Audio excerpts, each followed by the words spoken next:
সাথে কেউ একটা আছে যে খালি ওই বাড়িটাতেই না, উনি যেখানেই যাচ্ছে সেখানে ওটা ট্রাভেল করছে। তো আমরা বললাম যে আমরা তো এইভাবে মানে যদি কিছু না ঘটছে তাহলে কোনো স্পিরিটকে কল করে তার সাথে আমরা কনভারসেশন করতে চাই না, করিও না, করতে চাইও না। কারণ যে আমার সাথে কানেক্ট করতে চাইছে না তাকে ঘাঁটানোটা আমাদের মনে হয় না ঠিক। ফ্লাইট চলে গেছে রানওয়েতে, মানে জাস্ট টেক অফ করবে, মানে স্পিড নিয়েছে, টেক অফ করবে। আমি বলছি আমার এত শরীর খারাপ করছে, আমি পাচ্ছি না যেতে, আমি কিছুতেই যেতে পারবো না, আমার মনে হচ্ছে যে প্লেনটা উড়লেই আমার হার্ট অ্যাটাক হবে। ধরুন এইটা বাড়ি, পুরো এই কোণা থেকে সারাউন্ড করে পুরো এই অবধি এলো শিয়ালের ডাক, ওখান থেকে একটা শিয়াল ডাকলো, ওখান থেকে ডাকলো ডাকলো ডাকলো, এরকম পুরো সারাউন্ড হয়ে এসে এখানে স্টপ হলো। বলছে ওখানে যাবেন না। তা আমাদের যেই বলেছে যাবেন না, উনি দাঁড়িয়ে পড়েছে না, যাচ্ছে না। তো আমরা আরেকটু জাস্ট এগোতে যাব বাড়িটার দিকে, একটা পুরো মানে ব্ল্যাক শ্যাডোই ফিগার, মানে চোখটা বলা যায় আগুনের মতন জ্বলছে, জাস্ট জানলার সামনে থেকে এরকম সরে গেল। উনি যখন আমাদেরকে ডাকেন আমরা যাই, তখন ওনারা বলেন যে ওনারা যখন ছোট ছিলেন ওনাদের বাড়িটার পিছন দিকে নাকি মাটির তলার থেকে বেশ কিছু কঙ্কাল পাওয়া গিয়েছিল। তো যখনই আমরা বলছি যে এখানে কেউ থাকলে আমাদের সাথে কানেক্ট করার চেষ্টা করুন, কে আছেন বা কিছু, ঠিক সেই মুহূর্তে ছাদের ওপর দিয়ে কেউ যেন দৌড়ে দৌড়ে গেল। সিঁড়িটা দিয়ে যখন নামছি হট করে মনে হলো জাস্ট একটা শ্যাডোর মতন কিছু পাস হয়ে গেল। আমি ভাবছি হয়তো আমি একা ঢুকেছি, আমার মনের ভুল হচ্ছে, শ্যাডোর মতন পাস হয়েছে। যে ঘরটায় ঢুকলো আমি সেই ঘরটায় আবার গিয়ে দেখলাম লাইট দিয়ে যে এখানে কিছু আছে কিনা, কেউ লুকিয়ে আছে কিনা। দেখলাম কেউ কোথাও নেই, কিন্তু যখন ঢুকলাম গায়ের মধ্যে কাঁটা দিয়ে উঠলো। ঠিক আছে, ওকে। তারপরে ওই দিক থেকে বেরিয়ে এসে যে নতুন সিঁড়িটা দেখছি ওটা দিয়ে আমি ওপরে উঠবো, দেখতে যাচ্ছি। বাইরে থেকে উনি ডাকাডাকি করছে, যাবেন না যাবেন না, ভালো না, এখানে যাবেন না। আমি বলছি আপনি দাঁড়ান, আমি আসছি। আমি উঠেছি সিঁড়িটা দিয়ে। ফার্স্ট সিঁড়িটা দিয়ে উঠেই এই ফ্রন্টের দেওয়ালের দিকে চোখ পড়লো, ওখানে লেখা আছে warned you, good morning.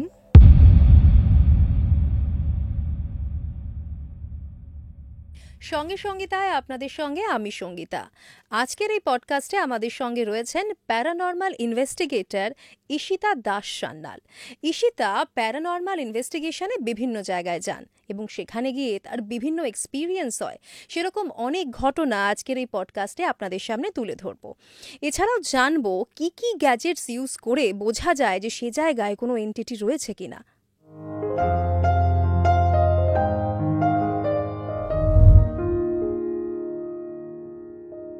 Ishita, সঙ্গে সঙ্গীতায় আপনাকে স্বাগত। খুব ভালো লাগছে আমার এখানে এসে। ভালো লাগছে? ভীষণ। কেমন আছেন? আপাতত বলবো না খুব ভালো আছি, মোটামুটি ঠিক আছি।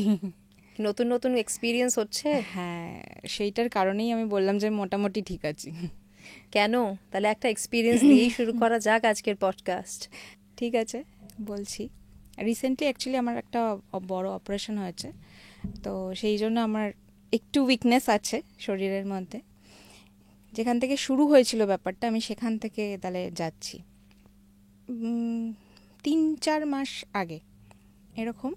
আগে তার 1-2 বছর আগে আমি একটা স্বপ্ন খুব দেখতাম, যেটা হচ্ছে যে বারংবার দেখতাম যে আমি আমাকে গলা টিপতে আসছি।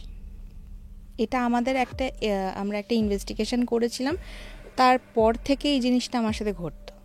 মানে সেই ইনভেস্টিগেশনে একটা জিনিস পেয়েছিলাম যেটা আমি ঘরে নিয়ে এসেছিলাম, সেইটার পর থেকে এই জিনিসটা স্টার্ট হয়েছিল। আমি স্বপ্নে দেখছি, ফার্স্ট দিন যখন আমি স্বপ্নে দেখলাম যে একটা আবছা কোনো মুখ যে আমার দিকে এরকম এগিয়ে আসছে। ঘুম ভেঙে গেল। পরে আবার আরেকদিন দেখলাম যে সেই যেটা কি আমি দেখছিলাম সেটা আরও কাছে চলে এসছে। এরকম করে লাস্ট একদিন দেখছি যে যাকে আমি দেখছি সেটা আমি মানে আমি নিজেকে নিজের গলা টিপতে আসছি। তো সেদিন আমি প্রচণ্ড ভয় পেয়ে গেছিলাম। এই জিনিসটা আমি অনেকজনের সাথে শেয়ারও করেছিলাম যে এরকম কেন হলো। তো অনেকেই বললো যে এই জিনিসটা নাকি ভালো না দেখা। এবার কী রিজন কেউ জানে না, কিন্তু জিনিসটা বললো ভালো না দেখা, কোনো একটা অশনি সংকেত বা কিছু বলা যেতে পারে এটাকে। তারপর আমার বাচ্চা হওয়ার পর থেকে এই জিনিসটা চলে গেল, মানে আর আসতো না এই ড্রিমটা। রিসেন্টলি এই বললাম 3-4 মাস আগে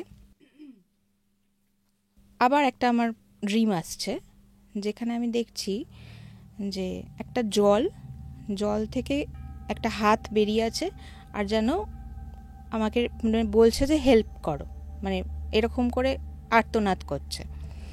তো আমরা তো বিভিন্ন জায়গায় ইনভেস্টিগেশন করি, মানে টেন্সড থাকে মাথা, আর ছোট বাচ্চা, ঠিক মতন ঘুমও হয় না। তো আমরা ভাবলাম যে এরকম, ওই জন্য বাজে বাজে স্বপ্ন দেখছি, ইগনোর করলাম। সেম জিনিসটা আবার আরেকদিন হলো, বারবার হতে শুরু হ্যাঁ, করলো। আবার আমি সেম দেখছি যে একটা জঙ্গলের মধ্যে একটা জল থেকে কেউ যেন আমাকে বলছে যে আমাকে হেল্প করো, বাঁচাও, এরকম করে বলছে। তো এরকম হলো প্রায় 4-5 বার হয়েছে এই সেম জিনিসটা। সেম আমার ঘুম ভেঙে যাচ্ছে ভয়ে, যে আমি কেন একই জিনিস কেন বারবার দেখছি। তো আমি এটা শেয়ার করিনি কাউকে, এমনি গুগলে সার্চ করে দেখছিলাম যে এই ড্রিমের মানে কি এরকম। তো সেরকম অ্যাজ সাচ কিছু বুঝতে পারলাম না আমি কি। তারপর একদিন কথাটা আমি দেবরাজকে বললাম যে আমি না কদিন ধরে একই ড্রিম, এরকম টাইপের একটা ড্রিম দেখছি, যে এরকম জলের মধ্যে থেকে একটা হাত বেরিয়ে যে খালি আমাকে বলছে বাঁচাও বাঁচাও। অবাক কাণ্ড, ও বলছে যে আমিও রিসেন্টলি 2-3 দিন ধরে এরকম একটা জিনিস দেখছি, কিন্তু ও ওইটা দেখছে না যে কেউ একটা বাঁচাও বলছে, ও এরকম একটা জঙ্গল দেখতে পাচ্ছে আর একটা জল দেখতে পাচ্ছে, খানিকটা সিমিলার। হ্যাঁ, মিস্টিরিয়াস, মানে ওর জায়গাটা দেখে মিস্টিরিয়াস লেগেছে। আর ও কিছু দেখতে পায়নি, কারণ এর আগেও বহু যুগ আগে, মানে আজ থেকে প্রায় 7-8 বছর আগে এরকম এক সময় হয়েছিল যে আমি একটা ড্রিম দেখেছি, ওকে বলছি, ও বলছে same kind of dream oh দেখেছে। তো সেই জন্য আমরা কি ভাবলাম যে হয়তো আমরা সোলমেট হয়ে গেছি, ওই জন্য ড্রিমও বোধহয় একই একই দেখছি। তো এটাকে আর কি করব, আর কিছু, এটা নিয়ে তো আর কিছু করার নেই, তো এটাকে আমরা ছেড়ে দিয়েছিলাম। এবার আমাদের কাছে তো ক্লায়েন্টের ফোন আসতেই থাকে, তো হঠাৎ করে একদিন একটা কল এসছে, তো কথা বলছে, বলতে বলতে মানে আমি আবছা শুনতে পেলাম যে ফোনে যে ওপারে আছে সে বলছে ওনার মেয়ে মারা গেছে জলে ডুবে, ডাকছে আমাদেরকে, যে উনি কিছু প্রেজেন্স ফিল করতে পাচ্ছেন, গা ভারী ভাব লাগছে এরকম। তো এবার যখন একজন কেউ ফিল করে তখন আমরা সেটাকে ধরি না, কারণ যেহেতু ওনার মেয়ে মারা গেছে, তো মায়ের পক্ষে ওটা ফিল করাটা স্বাভাবিক, মনে হচ্ছে যে আমার মেয়ে এখানে বসে আছে, ওখানে এটা করছে এটা করছে। তো সেই জন্য আমরা জিজ্ঞেস করলাম যে বাড়ির আর কেউ কিছু ফিল করছে কিনা। তো উনি বললো যে আমি কারোর সাথে এই ব্যাপারটা নিয়ে কথা বলিনি, তো আমি সেটা জানি না যে কেউ কিছু ফিল করছে কিনা। আমার মেয়েকে কেন মারা গেল, সুইসাইড করলো না মার্ডার হলো, কি হলো, আমি সেটা জানতে চাই, আমি মেয়ের সাথে কথা বলতে চাই। তো আমরা বললাম যে আমরা তো এইভাবে, মানে যদি কিছু না ঘটছে তাহলে কোনো স্পিরিটকে কল করে তার সাথে আমরা কনভারসেশন করতে চাই না, করিও না, করতে চাইও না, কারণ যে আমার সাথে কানেক্ট করতে চাইছে না তাকে ঘাঁটানোটা আমাদের মনে হয় না ঠিক। তো আমরা বললাম যে আপনি একটা কাজ করুন, আপনি বাড়ির লোকেদের সাথে কথা বলুন যে আর কেউ আপনার মতন জিনিসটা ফিল করছে কিনা, যদি এরকম ঘটে তাহলে আপনি আমাদেরকে জানাবেন। উনি পরের দিন আবার ফোন করলেন, পরের দিন ফোন করে বললেন যে উনি যে জিনিসটা, মানে গা ভারী ভাব বা একটা ছায়া এরকম ফিল করে, বাড়ির নাকি আরও যারা যারা আছে তারাও এই জিনিসটা ফিল করে। ইভেন খালি বাড়ির না, ওনার বাড়ির লাগোয়া যে 3-4টে বাড়ি আছে তারাও এই জিনিসটা ফিল করে, আর এটা ফিল করছে ওনার মেয়ে মারা যাওয়ার পর থেকে। তখন আমাদের মনে হলো তাহলে গিয়ে একবার ব্যাপারটা সিরিয়াস কিছু দেখা উচিত, যখন এতজন লোক ফিল করছে। তো ওখানে আমরা গেলাম, গিয়ে কোন জায়গাটায় মারা গেছে সেই জায়গাটা আমরা দেখতে চাইলাম। তো যখন ওই জায়গাটা দেখলাম না, তখন মনে হলো যেন যে ড্রিমে যে জায়গাটা দেখছিলাম কিছুটা ওই রকম টাইপেরই, মানে ওই জঙ্গলের আশেপাশে জল এরকম একদম সিমিলার। আমি মানে আমার কাছে ক্লিয়ার ভিশন না, কিন্তু যেন মনে হলো যে যেটা আমি দেখছিলাম ওরকম যেন সত্যি হয়ে যাচ্ছে। হ্যাঁ, এবার আশেপাশের বাড়ির লোক বা ওনাদের মুখ থেকেও শুনলাম মেয়েটার ডেড বডি যখন বাড়িতে নিয়ে এসে মানে দালানে শোয়ানো হয়, ঠিক সেই মুহূর্ত থেকেই নাকি যে কজন ওখানে ছিল আশেপাশের বাড়ির লোক বা ওদের বাড়ির লোক সবাই একটা মানে একটা মানে মনে হলো ওদের যেন একটা হাওয়া বয়ে গেল, এরকম একটা ফিলিং হলো। আর তারপর থেকেই নাকি ওদের ওই গা ভারী ভাব বা একটা ছায়া টাইপের কিছু দেখা, মানে হট করে মনে হলো যে কেউ একটা গেল, এই জিনিসটা ওদের স্টার্ট হয়েছে। আমরা ওখানে গিয়ে ইনভেস্টিগেশন করলাম। ফার্স্ট দিন যখন ইনভেস্টিগেশন করলাম না, ওখানে মানে ম্যাগনেটিক ফিল্ডে চেঞ্জেস আমরা পাচ্ছিলাম, কিন্তু মানে বিশাল যে হাইফাই কিছু হচ্ছে ইনভেস্টিগেশনে, যে কিছু পাচ্ছি সেরকম হচ্ছে না। তো আমরা ম্যাগনেটিক ফিল্ডে যে চেঞ্জেসটা পেলাম সেটাই আমরা ওনাদেরকে বললাম যে দেখুন এখানে তো এইটাই হচ্ছে, আর তো কিছু বিশেষ হচ্ছে না যেটাকে আমরা বলতে পারি। মানে একটা গ্যাজেটের ওপর ভরসা করে আমরা বলতে পারি না যে ওখানে হ্যাঁ ভূতি আছে বা হোয়াট এভার সেটা স্পিরিট আছে। সেই জন্য আমরা বললাম যে আপনি হয়তো মানে আমি আর ওনাকে কি বলবো, একটা মাকে সান্ত্বনা দেওয়া ছাড়া আমার তো কিছু বলার নেই। আমি বললাম যে আপনি হয়তো একটুখানি মানে স্ট্রেসড হয়ে আছেন, সেই জন্য এরকম হচ্ছে। আপনি একটু শান্ত হন, বুঝতে পারছি আপনার পেনটা, কিন্তু আপনি এরকম করলে যদি ওই পারে কেউ থেকেও থাকে সে কষ্ট পাবে, মাকে কষ্ট দেখে সেও কষ্ট পাবে, তো আপনি নিজেকে ঠিক করার চেষ্টা করুন। এটা বলে আমরা চলে এলাম। এবার আমার আগে থেকেই টিকিট করা ছিল, আমার সিকিম যাওয়ার ছিল, ঠিক আছে। এবার আমি এসে এবার আমার লাগেজ গুছিয়ে সিকিম যাওয়ার জন্য চলে গেছি এয়ারপোর্টে, ঠিক আছে। ফুল ফ্যামিলি যাচ্ছিলেন? আমি আর দুজন যাচ্ছিলাম। অ্যাকচুয়ালি আমাদের যাওয়ার উদ্দেশ্য ছিল ওখানে কয়েকটা ইনভেস্টিগেশন করার জন্য, স্পেশালি যে বাবা মন্দির আছে, বাবা মন্দিরের ইনভেস্টিগেশন করার জন্য আরও যাচ্ছিলাম। আরও কিছু জায়গা ছিল একসাথে, তো ঘোরাও হতো ইনভেস্টিগেশনও হতো, সেই হিসাবেই যাচ্ছিলাম আর কি। তো এয়ারপোর্টে ঢুকে গেছি, লাগেজ হয়ে গেছে চেক ইন, আমাদের বোর্ডিং পাস দিয়ে দিয়েছে। মানে জাস্ট বোর্ডিং হবে তখন থেকে আমার ভীষণ শরীর খারাপ হতে শুরু করলো। মানে এত শরীর খারাপ হচ্ছে যে আমার মনে হচ্ছে যে হার্ট অ্যাটাক না হয়ে যায়, এরকম ফিল করছি আমি। তাও হচ্ছে যে ফ্লাইটের টিকিট, এতগুলো টাকার ব্যাপার, এখন যদি আমি না যাই পুরো টাকাটা ওয়েস্ট, এক পয়সাও পাবো না। যাওয়া আসা দুটোরই টিকিট কাটা, মানে আর ওখানে হোটেল বুকিং, এভরিথিং, মানে হচ্ছে যাই হোক, যদি কিছু হয়েও থাকে আমি কোনো মতে শিলিগুড়ি নেমে ওখানের হসপিটালে ঢুকে যাব, সেই জিনিস মাথায় নিয়ে আমি বোর্ডিং করলাম, বসলাম প্লেনে উঠে। আমার শরীর খারাপ করছে স্টিল, এয়ার হোস্টেসরা আমাকে জল দিচ্ছে, করছে শান্ত হন, কিছু হবে না, আমাদের কাছে মেডিসিন আছে দেবো। আমি তো মনে মনে ওটাই ভাবছি যে ঠিক আছে, ওখানে যদি কিছু হয় ওখানে গিয়ে আমি হসপিটালে ঢুকে যাব। ফ্লাইট চলে গেছে রানওয়েতে, মানে জাস্ট টেক অফ করবে, মানে স্পিড নিয়েছে, টেক অফ করবে।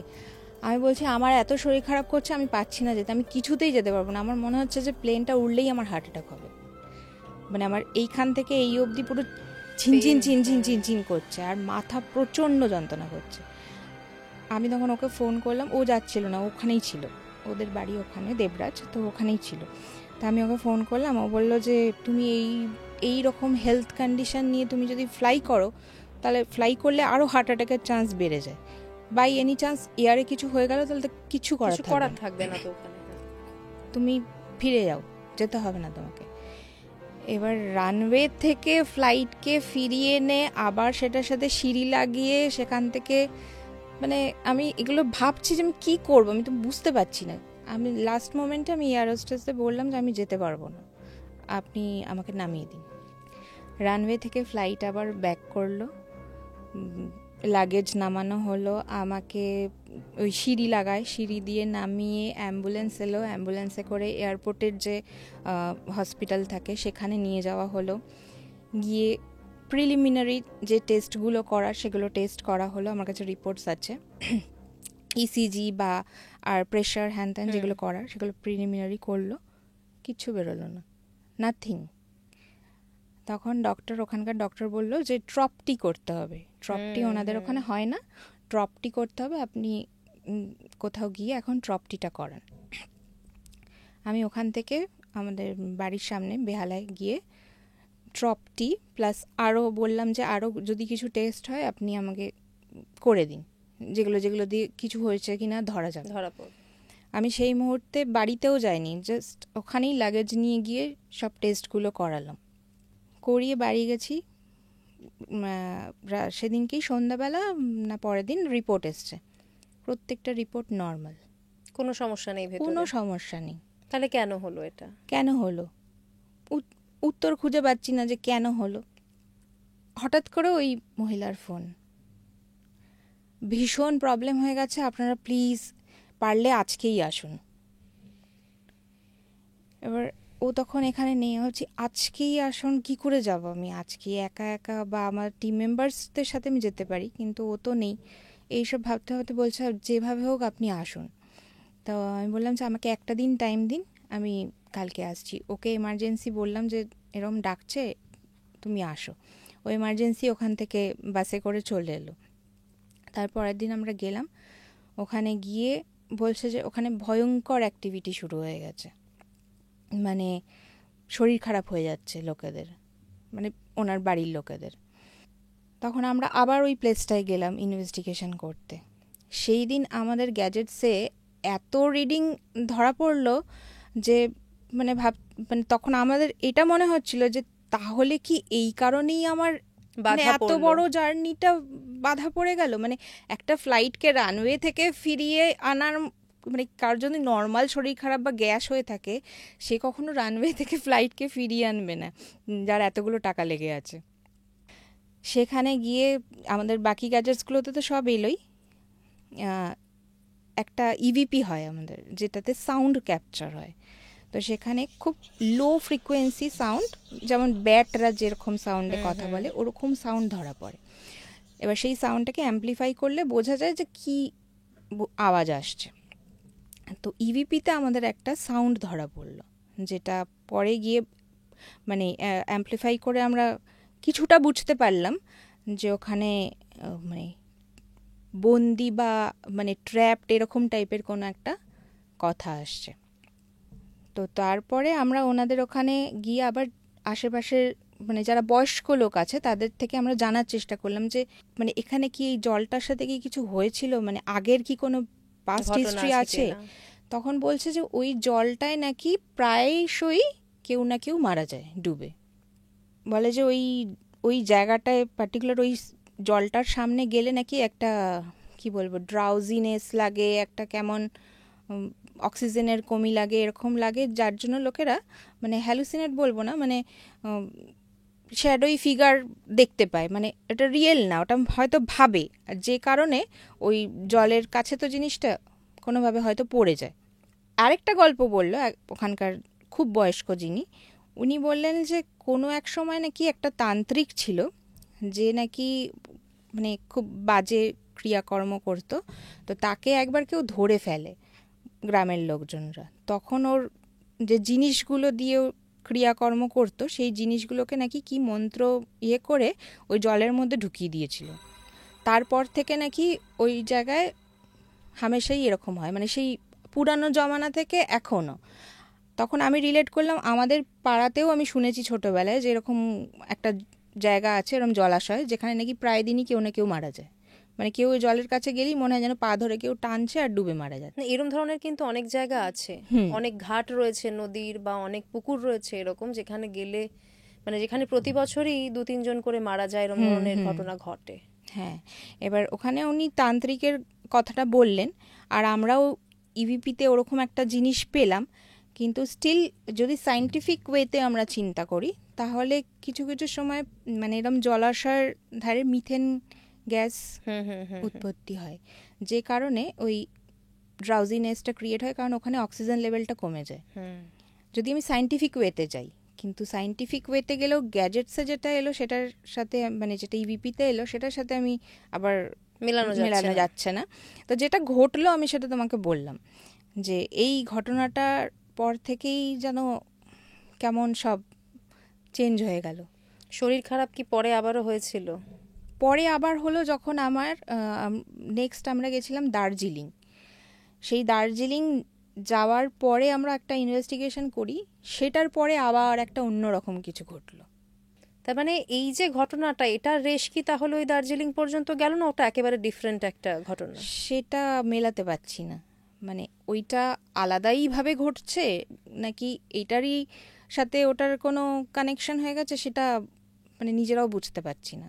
এই যে ধরুন এই ধরনের ঘটনাগুলো আপনারা ইনভেস্টিগেট করতে যান, ওখান থেকে তো আপনাদের সঙ্গেও কোনো নেগেটিভ এন্টিটি চলে আসতে পারে, বা নেগেটিভিটি একটা আপনারাও অ্যাবজর্ব করতে পারেন, মানে এই ধরনের ঘটনা তো হওয়া পসিবল না? হ্যাঁ, পসিবল তো বটেই। আমাদের একজন টিম মেম্বারের সাথেই আগে ঘটেছিল, সেটা আমি অনেক জায়গায় বলেছি। রিসেন্টলি যেটা দার্জিলিংয়ের ঘটনাটা বলছিলাম, দার্জিলিংয়ে একটা হোটেল আছে যেটা অ্যাবান্ডেন্ট। এবার কোনো অ্যাবান্ডেন্ট জায়গার খোঁজ পেলেই আমাদের ইন্টারেস্ট লাগে যে একটু গিয়ে দেখি। তো যখন দেখলাম যে আমরা যে হোটেলে আছি সেই হোটেল থেকে মাত্র 500 মিটার দূরে ওই জায়গাটা, আমি আমার বাচ্চা, হাজব্যান্ড সবাই গেছিলাম। তো এবার বাচ্চাকে নিয়ে ওসব জায়গায় যাওয়া পসিবল না। আমি সকালবেলা তাড়াতাড়ি ঘুম থেকে উঠি, তো আমি দেখলাম ও ঘুমাচ্ছে। তো আমি ভাবলাম যে তাহলে আমি এই ফাঁকে একটুখানি ঘুরে আসি, কারণ ও উঠে গেলে আর কোথাও যাওয়া পসিবল না। স্বাভাবিক, ছোট বাচ্চা থাকলে তো হ্যাঁ। অসুবিধা হবে। তো আমি কি করলাম, আমাদের যে ড্রাইভার ছিল আমি তাকে বললাম যে আমাকে একটু ওই জায়গাটায় নিয়ে চলো। তো আমার সাথে ড্রাইভার গেছিলো। তো গিয়ে যখন দেখছি আমি ওই জায়গাটা ঢুকছি, ও ভয় পেয়ে গেছে, বলছে আপনি এখানে যাচ্ছেন, এখানে কেউ যায় না, এখানে যাবেন না। আমি বললাম যে কিছু হবে না, আপনি আসুন না। বললো না না, আমি বাইরেটা দাঁড়াচ্ছি, আপনি ঘুরে আসুন। মানে বিল্ডিংটার ভেতরে উনি ঢুকলেন না, বাইরেটা দাঁড়িয়ে রইলেন। তো আমি ভেতরে ঢুকলাম, ঢুকে মানে অদ্ভুত টেম্পারেচার চেঞ্জ বাইরের থেকে ভেতরে, সেটা তো আছেই। হয়তো অতদিন ধরে ওটা অ্যাবান্ডেন্ট পড়ে আছে বলে টেম্পারেচার চেঞ্জ, কিন্তু অতদিন ধরে অ্যাবান্ডেন্ট পড়ে আছে কি নাও একটা কোয়েশ্চেন মার্ক আছে। কারণ ওখানে যে ফার্নিচারগুলো ভাঙাচোরা অবস্থায় পড়ে আছে না, বেশ কিছু ফার্নিচার দেখে মনে হচ্ছে যেন নতুন। মানে এই ফার্নিচারটাকে যদি এখন ভেঙে দেওয়া হয় যেরকম প্রপার টুকরোটা থাকবে, ধুলো টুলো কিছু নেই না। তারপরে কিছু সিঁড়ি দেখছি যেন একদম নতুন পরিষ্কার বানানো হয়েছে, মানে সিমেন্ট করা হয়েছে তার উপরে আর ইয়েটা, মানে সিমেন্টের উপরে মানুষজন ইউজ করে এমন মনে হচ্ছে। হ্যাঁ, এরকম মনে হচ্ছে। তো আমি পরে ওনার থেকে জানতে পারলাম যে এইটা নাকি অনেকবার হাত বদল হয়েছে। একজন হোটেল বানাতে যাচ্ছিল, সে কোনো কারণে বানাতে পারেনি, কিছু একটা বাধা এসছে, সে আরেকজনকে দিয়েছে, সেও পারেনি, সেও আরেকজনকে দিয়েছে। এরকম করে মানে ওখানে যেই নাকি বানাতে যায় তার সাথে এমন কিছু ঘটনা ঘটে, বন্ধ হয়ে যায়, প্যারানর্মাল বা সুপারন্যাচারাল, তো কাজটা আর এগোয় না। যার জন্য ওই যে নতুন ফার্নিচারগুলো, পুরানো ফার্নিচারের সাথেও নতুন ফার্নিচারগুলো যেগুলো দেখছি, ওগুলো মানে রিসেন্ট, মানে হয়তো 5-10 বছর আগে কেউ বানানোর চেষ্টা করেছিল, সেগুলো ভাঙাচোরা অবস্থায় পড়ে আছে। তো ওইটার ভেতরে ঢুকে একটা ব্যাক সাইডে একটা অন্ধকার সিঁড়ির দিকে ওপরে উঠে গেছি আমি। উনি তো ঢোকেনি, উনি বাইরে। সিঁড়িটা দিয়ে যখন নামছি, হট করে মনে হলো জাস্ট একটা শ্যাডোর মতন কিছু পাস হয়ে গেল। আমি ভাবছি হয়তো আমি একা ঢুকেছি, আমার মনের ভুল হচ্ছে, শ্যাডোর মতন পাস হয়েছে।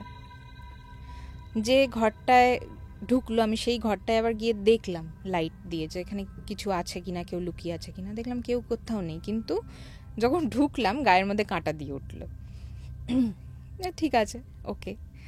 তারপরে ওই দিক থেকে বেরিয়ে এসে যে নতুন সিঁড়িটা দেখছি, ওটা দিয়ে আমি ওপরে উঠবো, দেখতে যাচ্ছি। বাইরে থেকে উনি ডাকাডাকি করছে, যাবেন না, যাবেন না, ভালো না, এখানে যাবেন না। আমি বলছি আপনি দাঁড়ান, আমি আসছি। আমি উঠেছি সিঁড়িটা দিয়ে।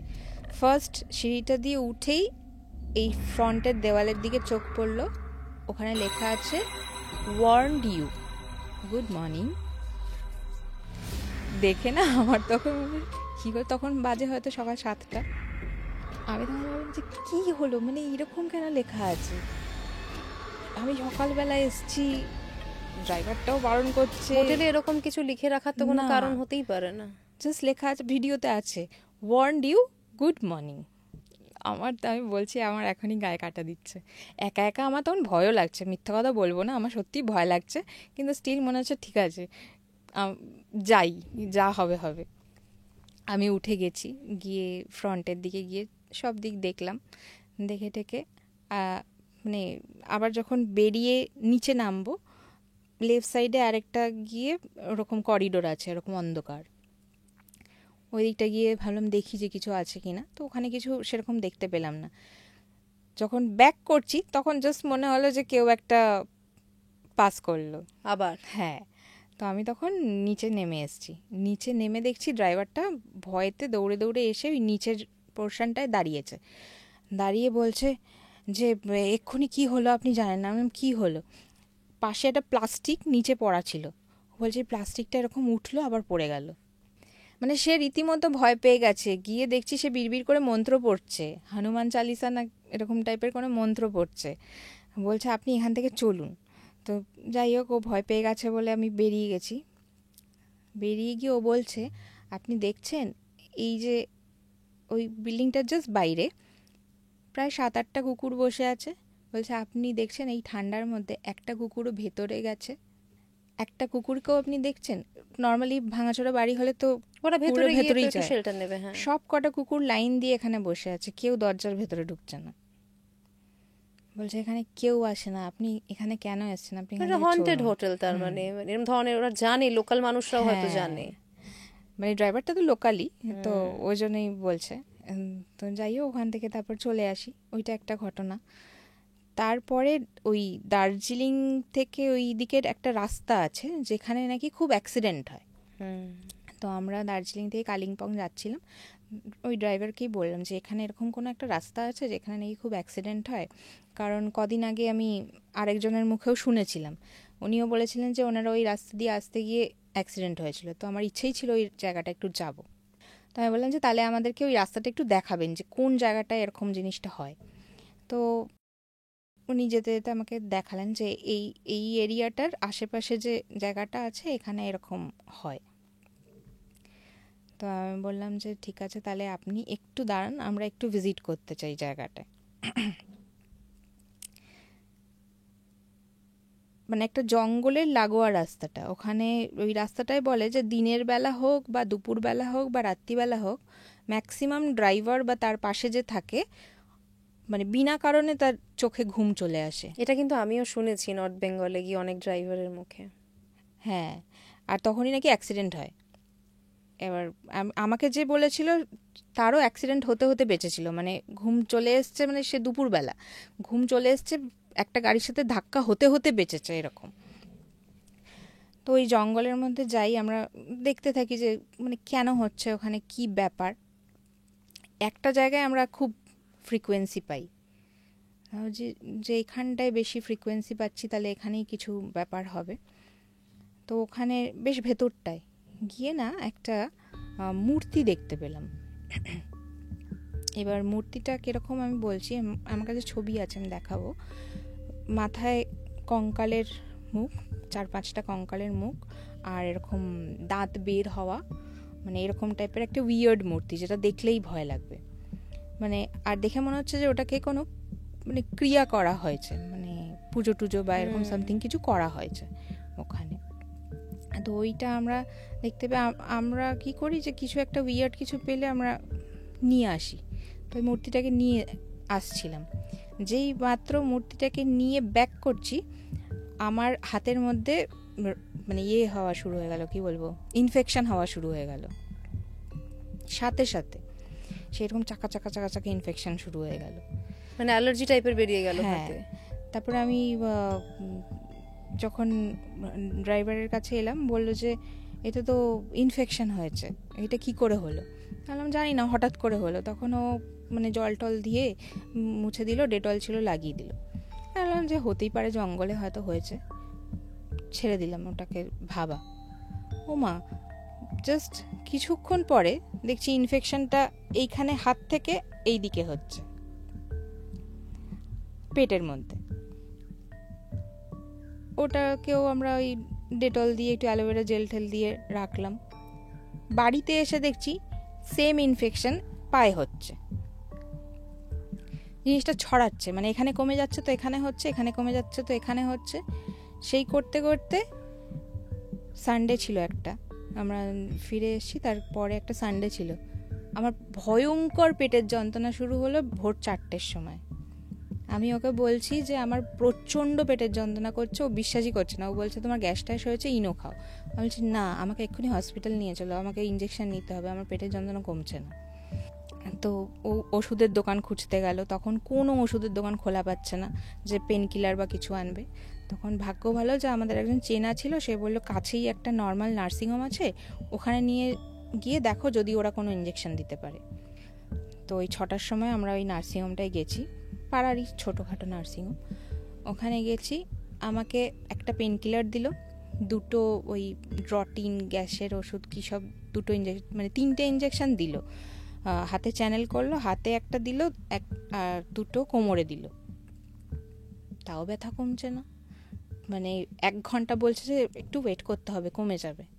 মানে নর্মালি পেটের যন্ত্রণার ইঞ্জেকশন দিলে 15 থেকে 20 মিনিটের মধ্যে কমে যাওয়ার কথা, এফেক্ট হওয়া তো শুরু হয়ে যাওয়া উচিত। 1 ঘন্টা হয়ে গেছে, আমার সেম রেটে পেন হয়ে যাচ্ছে, কমছেই না। আবার একটা পেন কিলারের ইঞ্জেকশন দিল, মানে 4খানা ইঞ্জেকশন আমাকে দেওয়া হয়ে গেল, তারপরেও পেন কমছে না। তখন ওরা বলছে তাহলে ওনাকে অ্যাডমিট করুন। তো ওই হসপিটালে আমি অ্যাডমিট হতে চাইছিলাম না, একটু কমেছিল ব্যথাটা। তা বললাম যে আমি বাড়ি চলে যাই, একটু তো কমেছে, তাহলে হয়তো কমে যাবে। তো ডক্টর কিছু ওষুধ পেন কিলার লিখে দিল, বললো না কমলে এগুলো নিতে। তো আমি বাড়ি চলে এলাম। তার কিছুক্ষণ পরে আমার ব্যথাটা কমলো, মানে সেই যে প্রকোপটা ওটা কমলো। তো ভাবলাম হয়তো কমে গেছে, তাহলে গ্যাসের থেকেই হচ্ছিল। দুপুরবেলা আবার সেই ভয়ঙ্কর ব্যথা শুরু হলো। তখন আমি শিওর যে এটা গ্যাসের জন্য না। 4খানা ইঞ্জেকশন নেওয়ার পরে যখন এই ব্যথা কমছে না, তাহলে এটা গ্যাসের জন্য না। তখন আবার আমি পেন কিলার খেলাম। পেন কিলার খাওয়ার পরেই আমার ভমিট হয়ে গেল। পেন কিলারটা খাওয়ার পরে একটু কমলো আবার ব্যথাটা। তো সেই করে আবার ভাবলাম যে একটা দিন দেখি। রাত্রির 12টার সময় আবার সেই ভয়ঙ্কর পেন শুরু হলো। আমার এত পেন হচ্ছে যে আমার মনে হচ্ছে এখনই আমাকে এমার্জেন্সিতে নিয়ে গিয়ে ভর্তি করো।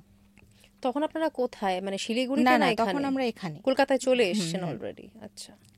তো এবার হসপিটালে সিএমআরআইতে আমার ভর্তি হওয়ার ইচ্ছা ছিল। তো ওখানে ফোন করলাম যে এমার্জেন্সিতে গেলে কি, মানে আমার তো বাকি সব টেস্ট হয়ে গেছিলো, কোনো টেস্টে কিছু ধরা পড়েনি। মানে সেই টাইমেও যে বললাম সিকিম যাওয়ার সময়ও সব টেস্ট হয়েছিল, এটা 1 মাসের ব্যবধানে হচ্ছে। সেই টাইমেও সব টেস্ট করেছিলাম। এইটা হওয়ার পরেও ব্লাড টেস্টে যা যা আছে সব করেছিলাম, খালি ইউএসজিটা বাকি ছিল। তো আমি বললাম যে তাহলে ইউএসজিটা কি এখন গেলে হবে? তখন ওরা বললো যে না, এখন গেলে তো হবে না, আপনাকে ওই সেই সকাল 10টা-11টার দিকেই ওটা করা হবে।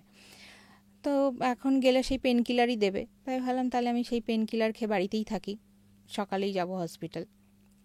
হসপিটালে গেলাম, ডক্টর দেখালাম, ইউএসজি করলাম, ধরা পড়লো অ্যাপেন্ডিক্সে বিশালভাবে ইনফেকশন ছড়িয়ে গেছে। মানে যেটা ইমিডিয়েট, মানে কালকে পারলে কালকেই অপারেশন করতে হবে। তো অপারেশন করলাম, কিন্তু ব্যাপারটা হচ্ছে এই যে ইনফেকশনের যে ব্যাপারটা, হাতে হলো, এখানে হলো, এখানে হলো, এখানে হলো, তারপরে গিয়ে অ্যাপেন্ডিক্সে গিয়ে ওরম ভয়ঙ্কর ইনফেকশন। মানে একটু তো কিছু বোঝা যাবে যে ইনফেকশন হচ্ছে বা ওই কিছু। মূর্তিটা কি এখনো বাড়িতেই আছে? আছে। ওটা নিয়ে অ্যাকচুয়ালি আমাদের রিসার্চ চলছে, মানে ওটা কিসের মূর্তি বা ওটা কেন। যতদূর জানতে পারলাম কয়েকজনের সাথে কথা বলে, যে ওটা নাকি নেপালিজ গড, মানে মহাকাল বা এই টাইপের কিছুর মূর্তি। এখনো প্রপারলি জানি না, সেই জন্য মহাকালের এই ধরনের মূর্তি তো মানে নর্মালি দেখা যায় না। নর্মালি দেখা যায়, এটা কোনো তান্ত্রিক ক্রিয়ার রূপ, যেটা নর্মালি যারা পুজো করে তারা এই মূর্তিটাকে পুজো করে না। তো এখনো পুরোটা ডিটেলসটা আমরা করে উঠতে পারিনি বলে আমি পুরোটা বলতে পারছি না। এই জিনিসটা এখনো প্রসেসিংয়ে আছে। মানে বাড়িতে কি এখন অন্য কিছু ফিল করছেন, মানে অন্য কোনো নেগেটিভ এনার্জি বা কিছু? মহাকাল হলে তো নেগেটিভ এনার্জি হওয়ার কথা নয় প্র্যাকটিক্যালি। না, অ্যাকচুয়ালি ফিল করছি বলতে যেটা করছি সেটা আমি বলতে পারছি না এই মুহূর্তে, কারণ কিছু কিছু ফিলিং হচ্ছে যেটা আমি শেয়ার করতে পারছি না এখন। মানে এই ধরনের ঘটনাগুলো যখন ধরুন এই যে কোথাও যাচ্ছেন, কোথাও গিয়ে এই যে একা, যেরকম বললেন যে আপনি একা একদম ঘরের ভেতরে ঢুকে গেলেন, তখন মানে এটা কি রিস্কি হয়ে যায় না? মানে একটা মানুষের জন্য, ধরুন আপনি ভয় হয়তো পাচ্ছেন না, কিন্তু কোথাও কি আপনার জন্য রিস্কি হয়ে যাচ্ছে এটা? ভয় পাচ্ছি না বলবো না, আমি তো বললাম আমার যথেষ্ট ভয় লেগেছিল যখন আমি ওই লেখাটা দেখেছিলাম। ভাবলাম যে এইরকম এত কোইন্সিডেন্স কী করে হতে পারে। সকালবেলা গেছি, ড্রাইভার ওয়ার্ন করছে আমাকে না যাবেন না, ওইটাই লেখা, মানে এইরকম কোইন্সিডেন্স কী করে হতে পারে। তো তখন আমার ভয় লেগেছিল, ভয় লাগে, কিন্তু ওই ভয়কে কাটিয়ে মনে হয় যে যদি আমি ভয় পেয়ে যাই তাহলে আমি জিনিসটা যেটা নিয়ে আমি কাজ করছি সেটা আমি রহস্য খুঁজবো কী করে। আপনাদের তো একটা টিম রয়েছে এই পুরো কাজের জন্য, সেই টিমের ব্যাপারে একটু বলুন আমাদের। আমার টিমের নাম ডিটেকটিভস অফ সুপার ন্যাচারাল। টিমের যারা মেম্বার আছে, আমরা অ্যাকচুয়ালি বিভিন্ন ইনভেস্টিগেশনে সবাই একসাথে যাওয়াটা পসিবল হয়ে ওঠে না, কারণ কারোর টাইম হয় না, অফিস থাকে। সেই কারণে যখন যে অ্যাভেলেবেল থাকে তখন আমরা সেইভাবে যাই। তো আমাদের টিমের কাজই হচ্ছে সায়েন্টিফিক ওয়েতে যদি কিছু ঘটছে সেটার ব্যাখ্যা খুঁজে বার করার চেষ্টা করা।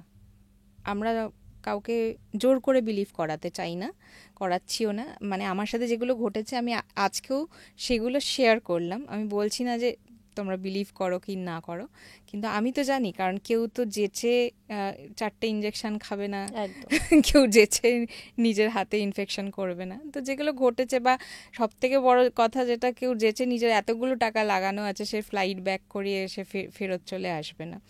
তো এবার কে বিশ্বাস করবে না করবে, আমার কাছে তো ফ্লাইটের টিকিট ক্যান্সেল হয়েছে, হোটেলওয়ালাকে আমি কথা বলেছি, আমার রিপোর্টস সেই ডেটের এয়ারপোর্টের রিপোর্ট এভরিথিং আছে, কেউ দেখতে চাইলে আমি দেখাতে পারি। আপনি অনেকবারই বললেন যে বিভিন্ন গ্যাজেটসের কথা, মানে এর আগেও আপনার বিভিন্ন জায়গায় আপনি যখন বলেছেন তখন আমরা গ্যাজেটসের কথা শুনেছি। কি কি রয়েছে, মানে কি কি ইনস্ট্রুমেন্ট ইউজ করা হয়? সব ইনভেস্টিগেশনের ক্ষেত্রে একই রকম গ্যাজেট ইউজ হয় না, যে যেরকম বলছে তার ওপর ডিপেন্ড করে আমরা গ্যাজেট ইউজ করি। যেরকম ওই গা ভারী ভাব হয়ে যাওয়া বা এরকম কিছু যখন হয়, তখন ম্যাগনেটিক ফিল্ডের চেঞ্জেসটা মেইনলি দেখার চেষ্টা করা হয়, কারণ এটা মোবাইল টাওয়ার বা এই সব জিনিস থেকেও ক্রিয়েট হতে পারে। তো সেইগুলো মানে কোনো অ্যাকচুয়াল রিজনে হচ্ছে নাকি যে রিজনটা ঘটছে সেটার কোনো ব্যাখ্যা পাওয়া যাচ্ছে না, দেখার জন্য আমরা ইলেকট্রোম্যাগনেটিক ফিল্ড ডিটেক্টর ইউজ করছি। ইভিপি হচ্ছে ইলেকট্রনিক ভয়েস ফেনোমেনা, যেখানে আমি বললাম লো ফ্রিকোয়েন্সি ভয়েস, যেগুলো আমরা নিজেদের কানে শুনতে পাই না, সেগুলো কোনো কোনো সময় ওই গ্যাজেটসে ধরা পড়ে। যদি কেউ বলে, অনেক সময় এরকম আছে যারা বলে যে আমি কানের কাছে সবসময় ফিস ফিস ফিস ফিস আওয়াজ শুনতে পাচ্ছি, তো সেইগুলোকে ক্যাপচার করার জন্য ইভিপি।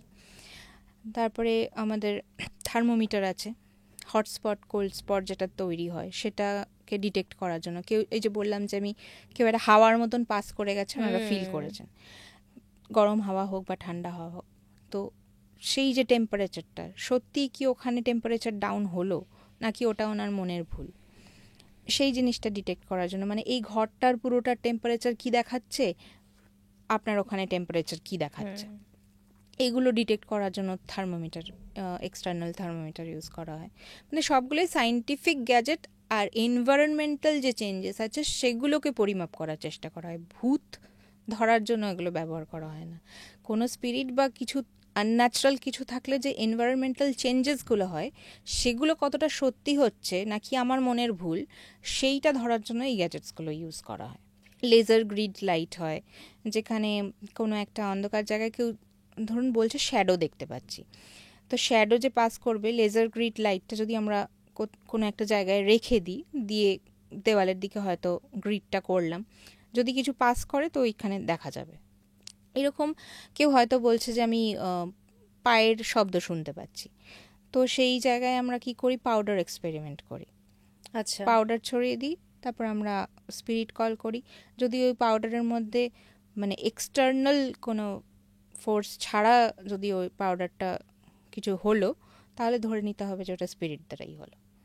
মানে হয়তো কোনো পায়ের ছাপ বা আবছা কিছু বা কোনোভাবে ওটা একটু নড়ে যাচ্ছে, তখন ওরা ধরে নিতে হবে যে ওটা এক্সটার্নাল, মানে কোনো এমন কিছুর দ্বারা হচ্ছে যেটা আমাদের বোধগম্যের বাইরে।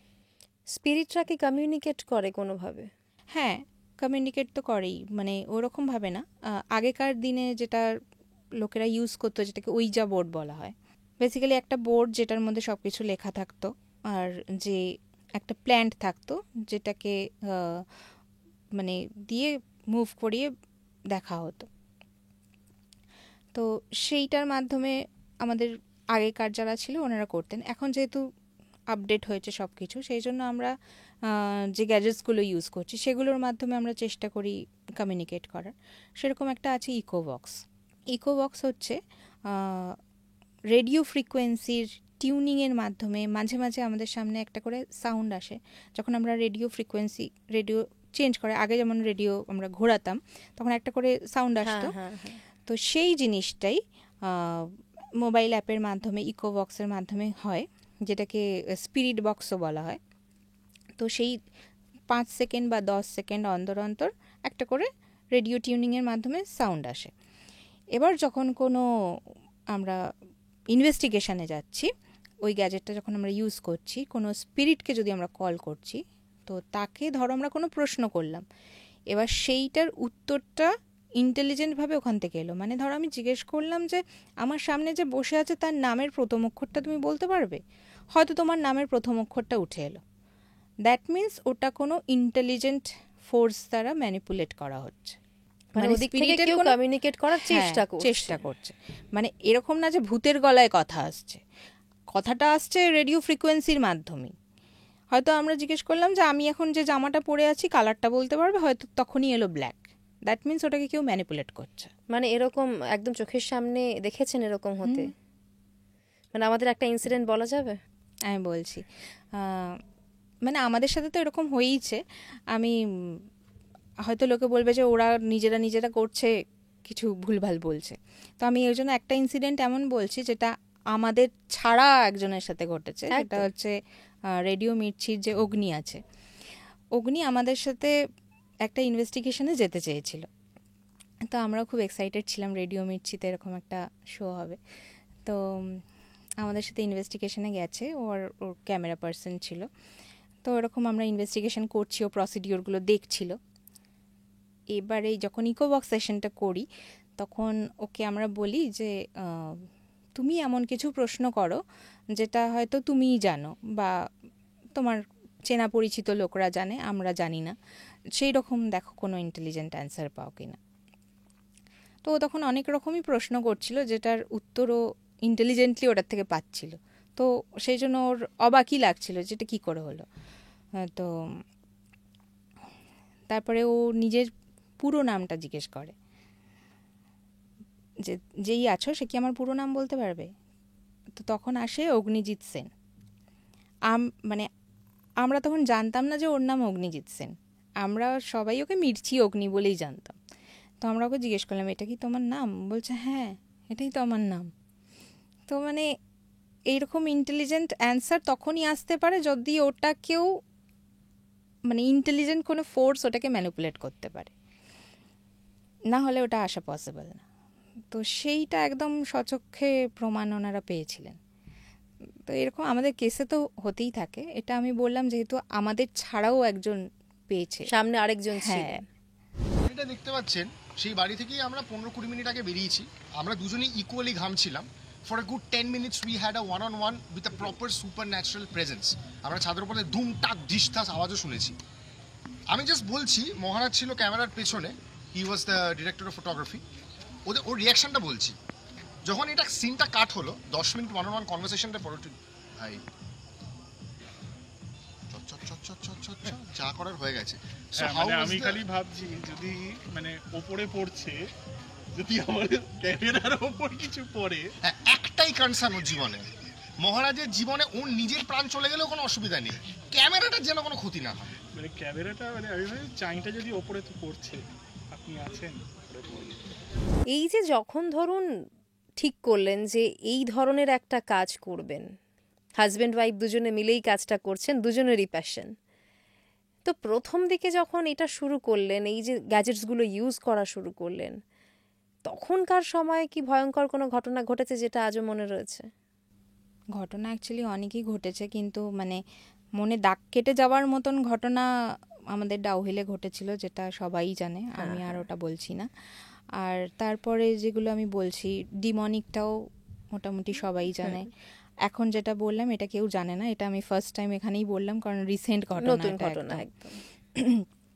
তো হ্যাঁ, এরকম যখন আমরা ফার্স্ট টাইম শুরু করি তখন একটা ছায়ার মতন কিছু আমাদের ক্যামেরায় ধরা পড়েছিল, কিন্তু এরকম কোনো না কোনো কেসে কিছু না কিছু ছোটোখাটো আসে, কিন্তু সেটাকে অতটা আমরা যখন একটা মানুষের ওপর হানি হওয়ার চেষ্টা হচ্ছে তখন আমরা সেটাকে মানে বলি যেটা ভয়ঙ্কর কিছু ঘটছে, কারোর ওপর অ্যাটাক হচ্ছে যখন। তো সেই জিনিসটা আমাদের রিসেন্ট ডেজে এই ঘটনাগুলোই ঘটেছে। বর্ধমানের কোনো ঘটনার কথা আপনি বলছিলেন, কি হয়েছিল সেখানে? একটা বাচ্চার ঘটনা। মানে লোকেরা বলে যে বাচ্চারা অনেক কিছু সেন্স করতে পারে, খালি বাচ্চা না, বাচ্চা এবং পোষ্য যদি কেউ থাকে তারা বেশি সেন্স করতে পারে মানুষের থেকে বেশি। তো এরকমই একটা ঘটনা। একজন আমাদেরকে ফোন করেন, ওনার নামটা আমি বলছি না কারণ উনি নাম নিতে বারণ করেছেন। তো উনি ফোন করে জানান যে ওনার ছোট বাচ্চা মেয়ে 1.5 বছর বোধহয় বয়স হবে। উনি বাচ্চাটা অদ্ভুত অদ্ভুত বিহেভ এমন করছে যেন মনে হচ্ছে যে ও কারোর সাথে কথা বলছে, আর ওনারও খালি মনে হচ্ছে যে ওনার সাথে কেউ একটা আছে, যে খালি ওই বাড়িটাতেই না, উনি যেখানেই যাচ্ছে সেখানে ওটা ট্রাভেল করছে, সঙ্গে করে যাচ্ছে। কারণ ওনাদের একটা বাড়ি ইউএসএতে আছে। তো যখন উনি এই বাড়ি ছেড়ে ওখানে যাচ্ছেন তখন সেই জিনিসটা ওনাদের সাথে ওখানেও ট্রাভেল করছেন। এবার ঘটনাটা উনি একদিন খুব ভয় পেয়ে যান, কখন, যখন ওখানকার জায়গায় কি হয়, বাচ্চাদের পাশে ওয়াকি টকি রেখে দেওয়া হয় আর মারা ওখানে কাজ করে বা এরকম হয়। তো বাচ্চাটার পাশে ওর বাবা ছিল, ওয়াকি টকিটা ছিল, আর উনি নিচে রান্না করছিলেন, ওনার কাছে একটা চাইল্ড মনিটরটা ছিল ওখানে। তো উনি শুনতে পাচ্ছেন যে বাচ্চাটা খুব খিলখিলিয়ে হাসছে, কারোর সাথে কথা বলছে। তো উনি ভাবলেন যে বাবার সাথে হয়তো কথা বলছে। তো যাই হোক, অতটা গুরুত্ব দেননি। কিন্তু রান্না সেরে বাচ্চাটাকে দেখতে যাবে বলে উনি যখন ওপরে গেছেন, গিয়ে দেখছে বাচ্চাটা ঘুমাচ্ছে আর বাবা নেই পাশে। বাবা স্নান করে বাথরুম থেকে বেরোচ্ছে। তখন বলছে যে এতক্ষণ তাহলে আমি কার আওয়াজ পাচ্ছিলাম, ও কার সাথে কথা বলছিল? তো বলছে আমি তো ঘুমাচ্ছে দেখে অনেকক্ষণ আগে বাথরুমে গেছি, আমি তো এখন এলাম। বলছে না, ও তো কারোর সাথে খুব কথা বলছিল, হাসছিল।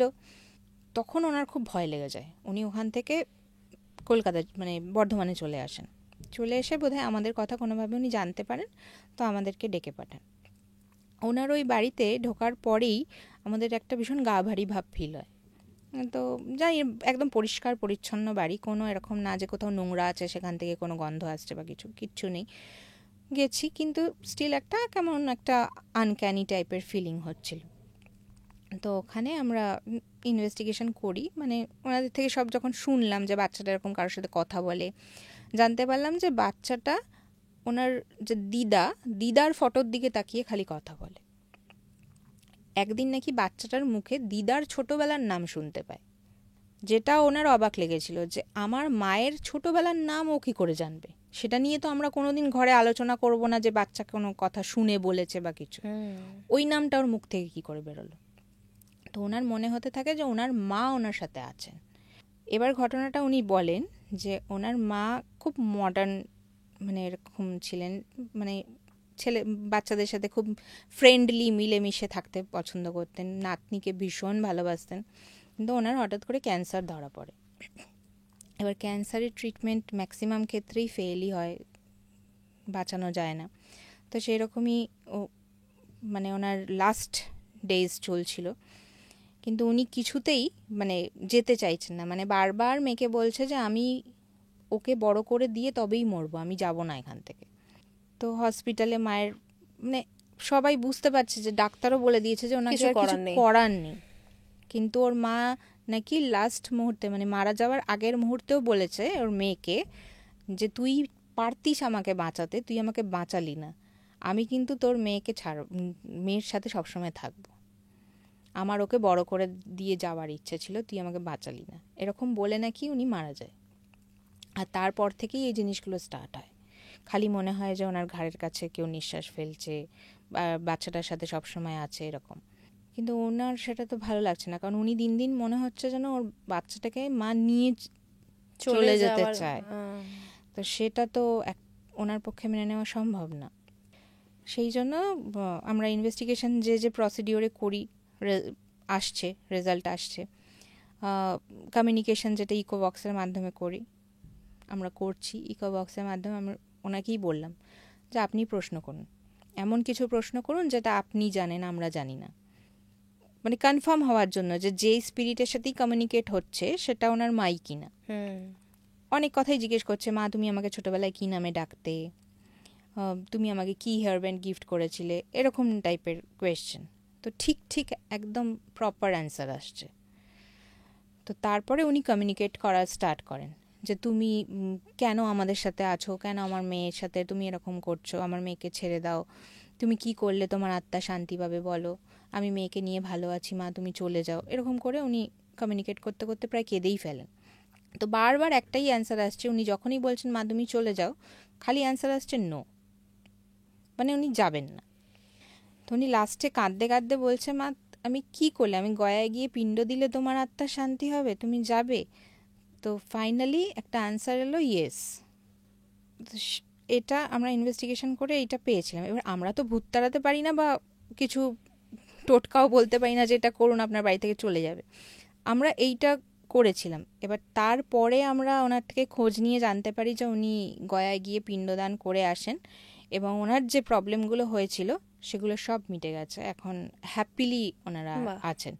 তখন সেই টাইমটায় যদি ওনাকে দেখতেন না, তাহলে মানে কি বলবো, চোখ মুখ বসে গেছে, জাস্ট মনে হচ্ছে যে মানে কত রাত উনি ঘুমাননি, মানে কি বলবো, কেমন যে ওনাকে দেখে লাগছিল, মনে হচ্ছে ওনারই কিছু হয়ে যাবে। ওনাকে আমরা কত বোঝালাম যে আপনি এরকম ডিপ্রেশনে যাবেন না, সব ঠিক হয়ে যাবে, কিন্তু নিতে পারছিলেন না, না। স্বাভাবিক, নিজের বাচ্চার সঙ্গে যদি কিছু হয় মায়ের পক্ষে মেনে নেওয়া কঠিন। এখন সব কিছু ঠিক হয়ে গেছে মানে ওই ঘটনার পর থেকে। তো এই যে লোকেরা আমাদের কাছে অনেকেই জিজ্ঞাসা করে যে কোনো কেস আপনারা সলভ করেছেন বা সলভ কিভাবে করেছেন। তো আমার মনে হয় কেউ যদি থেকে থাকে যে হয়তো আমাদেরকে ফিল করানোর চেষ্টা করছে, আমরা কি করি, নর্মালি লোকেরা ভয় পায়, আমরা চেষ্টা করি কমিউনিকেট করার, যে তুমি যদি আমাকে কিছু তোমার প্রেজেন্স ফিল করাচ্ছ, তো তোমার কিছু কি বলার আছে, তাহলে তুমি আমাদেরকে বলো। এই যে শোনাটা, এটা কেউ শুনতে চায় না। আমরা ওই ব্রিজটা তৈরি করে দেওয়ার একটা চেষ্টা করি। হয়তো ওনার মায়ের সাথে ওনার যে কমিউনিকেশনের যে ব্রিজটা আমরা তৈরি করে দিতে পেরেছিলাম, সেই কারণে হয়তো এই প্রবলেমটা সলভ হতে পেরেছিল। তো সেই ক্ষেত্রে আমরা এইভাবে প্রবলেম সলভ করতে পারি। হ্যাঁ, মানে অনেকেরই হয়তো কিছু ইচ্ছে থেকে গেছে, সেই ইচ্ছেটা পূরণ হয়নি, তাই তারা যেতে পারছেন না। কি ইচ্ছে বাকি থেকে গেছে সেটা হয়তো আপনারা জেনে বলতে পারেন। পরিবারের লোক বা প্রিয়জনেরা তারা হয়তো সেই ইচ্ছেটা পূরণ করলে তিনি আর সমস্যা করলেন না, এইটাই হয়তো ভালো প্রসেস আর কি। কারণ এটা খুব সহজে চোখের সামনে বোঝা যায় যে প্রবলেমের সলিউশন হলো। কারণ এখন তো আমরা ধরুন দেখি প্রচুর তন্ত্রমন্ত্র অনেক কিছুই দেখছি, অনেক প্রসেস দেখছি। সত্যি কথা বলতে সাধারণ মানুষের পক্ষে সবসময় বোঝাও সম্ভব নয় কোনটা সত্যি কোনটা মিথ্যে। আমাদের পক্ষেও সবসময় বোঝা সম্ভব নয় কোনটা সত্যি কোনটা মিথ্যে। সেখানে দাঁড়িয়ে আপনারা যখন বলছেন যে আপনারা একদম সোজা রাস্তায় বা সাইন্টিফিক্যালি প্রবলেমটুকু খালি মানুষের সামনে তুলে ধরছেন, এটা তো ভীষণ ভালো একটা উপায়। কারণ আমাদের যেটা মানে আমরা নিজেরাও এটা বিলিভ করি না যে কাউকে কিছু টোটকা দিয়ে বা আপনি এখানে ধূপ দেখান, আপনি এখানে পুজো করুন, তাহলে আপনার এটা মিটে যাবে, সেটা দিয়ে কাজ হয়, মানে ওই ওয়েতে কাজ হয় বলে এটা আমাদের বিলিভ না। কারণ যেহেতু আমরা পুরো ব্যাপারটাকে একটু সাইন্টিফিক ওয়েতে চিন্তা করি, তো যদি কেউ এটাও বলে থাকে যে হ্যাঁ আমার ঘরে তো পুজো আচ্ছা করার পরে জিনিসটা কমে গেছে, তাহলে আমরা তাকে এটাই বোঝাই যে যখন আমরা পুজো করি, শাঁখ বাজাই বা ঘন্টা বাজাই বা ধূপ জ্বালাই, সেটার থেকে যে একটা পজিটিভ অরা তৈরি হয়, সেই অরাটা আমাদের মানসিক যে হেলথটা থাকে সেটাকেও কিছুটা রিকভার করার চেষ্টা করে। যে কারণে হয়তো আমরা যেটা ভেবে ভেবে ডিপ্রেশনে যাচ্ছিলাম, যার জন্য প্রবলেমগুলো অ্যারাইজ করছিল, সেই ডিপ্রেশনটা কেটে গিয়ে আপনি আজকে ঠিক আছেন। তার মানে এই নয় যে আপনি ধূপ জ্বালিয়েছেন বলে আপনার বাড়িতে যে ভূত ছিল সে পালিয়ে গেছে। ব্যাপারটা একটু সাইন্টিফিক ওয়েতে চিন্তা করার আছে। ঈশিতা, এই চিরাচরিত ভৌতিক অভিজ্ঞতা ছাড়া আর কোনো সুপার ন্যাচারাল অভিজ্ঞতা কি হয়েছে, এমন কোনো এক্সপিরিয়েন্স আছে? হ্যাঁ, একটা হয়েছিল, যেটা মালদায় আমরা একটা ইনভেস্টিগেশনে গেছিলাম। তো যিনি আমাদেরকে ডেকেছিলেন, তখন আমরা ভেবেছিলাম যে এটা কোনো ভূত বা আত্মা এরকমই কোনো কেস হবে। ওনার বক্তব্য ছিল উনি থাকেন মানে চাকরি সূত্রে উনি থাকেন গোয়াতে, আর ওনার বাড়ি মালদার একটা গ্রামেই বলা যায়। তো উনি বাড়িতে মানে বসত বাড়িতে মানে মালদাতে উনি দুর্গাপুজো করেন। তো প্রত্যেক বছর নাকি যখন উনি না আসলে দুর্গাপুজো হবে না, সেই জন্য উনি দুর্গাপুজোর সময় যে ছুটিটা নিয়ে আসবেন, ঠিক ওই 4-5 দিনের গ্যাপে ওনার নাকি এমন শরীর খারাপ হয় যে উনি প্রায় মানে ওনাকে কেউ ধরে ধরে নিয়ে আসে এরকম অবস্থা হয়। আর এটা বছরের পর বছর ধরে নাকি সেম জিনিস হয়ে যাচ্ছে। তো ওনার মনে হয়েছিল যে কোনো বোধহয় আত্মা বা কিছুর কারণে হবে। তো উনি যখন আমাদেরকে ডাকেন, আমরা যাই, তখন ওনারা বলেন যে ওনারা যখন ছোট ছিলেন ওনাদের বাড়িটার পিছন দিকে নাকি মাটির তলার থেকে বেশ কিছু কঙ্কাল পাওয়া গিয়েছিল। তো মানে সেইটার বিষয়ে ওনারা কিছু জানেন না, কিন্তু যেহেতু ওটা ওখান থেকে পাওয়া যায়, তাই ওনাদের মনে হচ্ছে যে বাড়ির সারাউন্ডিংসে হয়তো কোনো এরকম স্পিরিট বা আত্মার বসবাস আছে, যে কারণে হয়তো দুর্গাপুজোতে বাধা সৃষ্টি হচ্ছে বারবার। তো আমরা যাই, আমাদের ইনভেস্টিগেশন যে প্রসিডিওরে করি সব রকমভাবে আমরা চেক করছি, কিছুই সিগনিফিক্যান্ট পাচ্ছি না।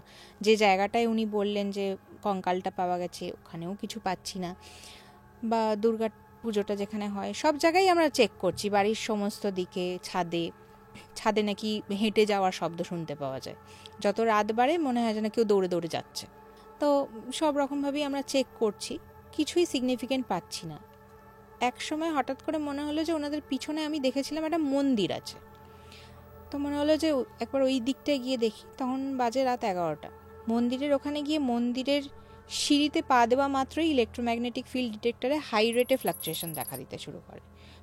মানে একটা যখন ফ্লাকচুয়েশন খুব বেশি হয় 3টে লাইট থাকে কন্টিনিউয়াসলি বিপ করতে থাকে, তো সেটাই হচ্ছে। আমি ভাবছি মন্দিরে কেন হচ্ছে, এখানে নর্মালি বাড়িতে যেরকম ওয়্যারিং আছে সেম জিনিস আছে, একটা টিম করে ছোট আলো জ্বলছে। কি মন্দির ছিল ওটা? ওটা কালী ঠাকুর ছিল আর মনসা ঠাকুর ছিল, আর কিন্তু মন্দিরে কোনো মূর্তি ছিল না।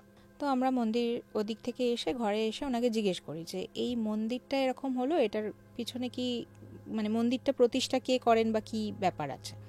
তো বলে যে মন্দিরটা তো আমার ওই ভাইরা করেছে, ওরা ওই আর কি শখে করেছে। তাই বললাম যে এখানে পুজো হয় না, নিত্য পুজো হয় না, কারণ আমরা সারাদিন ছিলাম, আমরা কিন্তু দেখিনি যে ওখানে নিত্য পুজো হলে যে পুরোহিত দিয়ে যে পুজো হয় হচ্ছে না। তো জিজ্ঞেস করলাম এখানে নিত্য পুজো হয় না, বললো না ওরা তো করেছে, ওদের কথা আর বলবেন না, ওই কোনো দিন বউগুলোর মনে হলো তো চান করে এসে একটু ধূপ দেখালো, অর্ধেক দিন দেখায় না, ভুলে যায়, এরকম থাকে। তো আমি বললাম যে মন্দিরটায় দেখলাম মনসা ঠাকুর আর কালী ঠাকুর, যে দুটো ঠাকুরকে আমরা নর্মালি জানি যে ওরা পুজো পিপাসী, একদম প্রপার ওয়েতে ওদের পুজো না দিলে ওরা এমনি রাগ করেন, এটা আমাদের কথিত শোনাই আছে। সেই জন্য সবাই বাড়িতে কালী পুজো করতে চান না। তো সেই জায়গায় দাঁড়িয়ে আপনি একই বাউন্ডারির মধ্যে আপনি দুর্গাপুজো এত ধুমধাম করে করছেন, অথচ বাড়িতে কালী ঠাকুর আর মনসা ঠাকুর নিত্য পুজো পায় না, জল পায় না। তো এটা একটু কেমন না ব্যাপারটা। তো সেই জন্যই কি মন্দিরের ওখানে কোনো অ্যাক্টিভিটি আমরা পেলাম? তো উনি মানতে চাইছেন না, উনি খালি জিনিসটাকে ভূতের দিকে নিয়ে যাচ্ছেন। তো আমাদের জিনিসটা এরকম উইয়ার্ড লাগলো, কারণ আমরা সেকেন্ডবারও আবার গিয়ে চেক করলাম, তখনও দেখছি যে ওই জায়গাটাতেই যা রিডিং পাচ্ছি, আর পুরো বাড়ির কোথাও কিছু পাচ্ছি না। এবার রাত বাড়ে, সব রকম চেকিং করার পরে যখন আমরা ভাবলাম একটা ইকোবক্স সেশন করি, যদি কেউ থেকে থাকে, যদি আমাদের সাথে কানেক্ট করার চেষ্টা করে। সেই সময় যে ঘরটার পিছনে কঙ্কালটা পাওয়া গেছে ওই ঘরটায় বসে আমরা ইকোবক্স করছিলাম ফার্স্টে। তো যখনই আমরা বলছি যে এখানে কেউ থাকলে আমাদের সাথে কানেক্ট করার চেষ্টা করুন, কে আছেন বা কিছু, ঠিক সেই মুহূর্তে ছাদের ওপর দিয়ে কেউ যেন দৌড়ে দৌড়ে গেল। তো আমরা তখন ওনাদের লোকও ছিল আমাদের সাথে, আমরা বললাম যে কি আওয়াজটা পেলেন? তো বলছে হ্যাঁ সবাই পেলাম। তো আমরা গিয়ে একটু দেখুন যে কি আছে, হনুমান না কি আছে, বিড়াল কিছু। তো বললো বিড়াল ফার্স্ট অফ অল গেলে ওই রকম আওয়াজ হবে না, আর হনুমান এখানে তো খুব একটা নেই, তাও দেখছি। সবাই মিলে আমরা বাইরে গিয়ে চারদিক দেখলাম, কিছু নেই। তো ওইখানে ওটা হলো, আর ওখানে আমরা কিছু পাইনি। তারপর আমরা ছাদে গেছি, গিয়ে ছাদে ইকোবক্স করার জন্য, যেহেতু ছাদের ওপর দিয়ে দৌড়ে দৌড়ে যায় বলেছে, তো সেই জন্য ওখানে আমরা ট্রাই করছি। ঠিক যেই মুহূর্তে আমরা ইকোবক্সটা খুলে আমরা ওখানে বলছি, যে তখন আমরা কিছুটা বুঝতে পারছি যে এখানে হয়তো ভূত বা স্পিরিট নেই, যেটাকে আমরা ভগবান বলি, সেরকমই কিছু ফিল হচ্ছে আমাদের। তো আমি ওইভাবেই কলটা করলাম যে এখানে যদি ভূত বা ভগবান যেই থাকুক না কেন, সে তাহলে আমাদেরকে একটু কিছুভাবে জানান দিন যে এখানে কে আছে। ঠিক যখনই এই আমার কোয়েশ্চেনটা শেষ হলো, ওনাদের বাড়িটাকে সারাউন্ড করে, ধরুন এইটা বাড়ি, পুরো এই কোণা থেকে সারাউন্ড করে পুরো এই অবধি এলো শিয়ালের ডাক। ওখান থেকে একটা শিয়াল ডাকলো, ওখান থেকে ডাকলো, এরকম পুরো সারাউন্ড হয়ে এসে এখানে স্টপ হলো। তো তখন আমরা একটাই জিনিস ভাবলাম যে যেই থাকুক এটা, সেটা কোনো ভূত বা আত্মা নয়, কারণ সাধারণ কিছু নয়। হ্যাঁ, কারণ এতক্ষণ তো আমরা ছিলাম রাত্রিবেলা, একবারও শিয়ালের ডাক পাইনি। যে মুহূর্তে আমার কল করাটা শেষ হলো, ঠিক বাড়িটাকে সারাউন্ড করে চারদিকে ডেকে এসে স্টপ হয়ে গেল, আর কিন্তু ডাকলো না।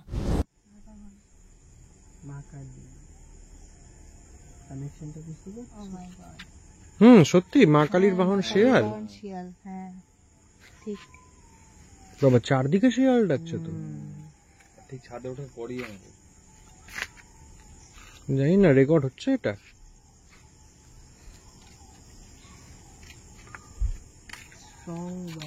বাবা এদিক থেকেও আসছে, ওদিক থেকেও আসছে।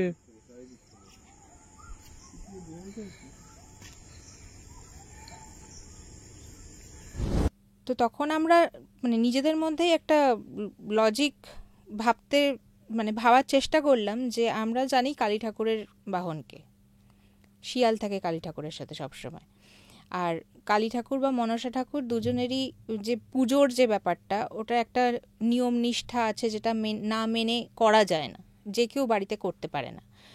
তো সেই ক্ষেত্রে যখন দুর্গা ঠাকুরকে এতভাবে পুজো করা হচ্ছে আর ওনারা জল পাচ্ছেন না, তো ওনার সাথে তো সাঙ্গপাঙ্গ থাকেই, তারা হয়তো ওই জন্য উৎপাত করছে। এটা ছাড়া আর কোনো লজিক্যাল এক্সপ্লেনেশন আমরা পাচ্ছি না, তো কোনো ভূত বা এই সংগঠিত কিছু পাচ্ছি না। তো আমাদের যেহেতু এই ঘটনাগুলো সিঙ্ক্রোনাইজভাবে ঘটলো, তো সেই জন্য আমরা ওনাকে বললাম যে দেখুন, আপনি যেটাকে ভূতের দিকে নিয়ে যাচ্ছেন বা মনে হচ্ছে আপনার কোনো আত্মা আছে, মানুষের আত্মা কিন্তু এখানে আমরা কোনো প্রেজেন্স পেলাম না। যেটা আমরা ফিল করলাম মন্দিরে ওই জিনিসটা হলো আর এই জিনিসটা হলো, সেটা থেকে আমাদের এইটুকু মনে হচ্ছে যে আপনি যদি কোনোভাবে মন্দিরটায় নিত্য পুজো শুরু করাতে পারেন প্রপার ওয়েতে, যেরকমভাবে এই ঠাকুরগুলোর পুজো করা হয় দুবেলা নিত্য পুজো ব্রাহ্মণকে দিয়ে, সেটা যদি আপনি করাতে পারেন, তাহলে আমার মনে হয় আপনাদের যে বাধা সৃষ্টিগুলো হচ্ছে, শরীর খারাপ বা আর্থিক অবনতি যেটাই হচ্ছে, সেটা আমার মনে হচ্ছে কেটে যাবে। তো তারপরে ওখান থেকে চলে আসার পরে একবার দুবার ওনার থেকে খোঁজ নেওয়ার চেষ্টা করেছি যে কোনো প্রবলেম হচ্ছে কিনা বা পুজো উনি স্টার্ট করেছেন কিনা। তো উনি বলেছিলেন যে হ্যাঁ আমরা ব্যবস্থা নিয়েছি, কোনো প্রবলেম হলে আপনাদের বলবো। কিন্তু এখনো অবধি কিন্তু আমাদের আর উনি কিছু বলেননি, আর যোগাযোগ করেন না। তার মানে হয়তো প্রবলেমের সলিউশন হয়ে গেছে। হতে পারে, এমন অনেক কিছুই আছে যেটা আমরা সাইন্টিফিক ওয়েতে ব্যাখ্যা করতে পারি না। কারণ এই যে ঘটনাটা বললাম, এটা যেটা ঘটেছে সেটা বললাম, এবার এটা সাইন্টিফিক ব্যাখ্যা আমি কি করে দেবো, যেটা সায়েন্স কি বলবে। আপনারা তো কাজের সূত্রে বিভিন্ন জায়গায় যান, মানে এই যে ধরুন আপনাদের অনেক মানুষই বাইরে ডেকে পাঠান, রাজ্যের বাইরে দেশের বাইরে বিভিন্ন অভিজ্ঞতার সাক্ষী হন।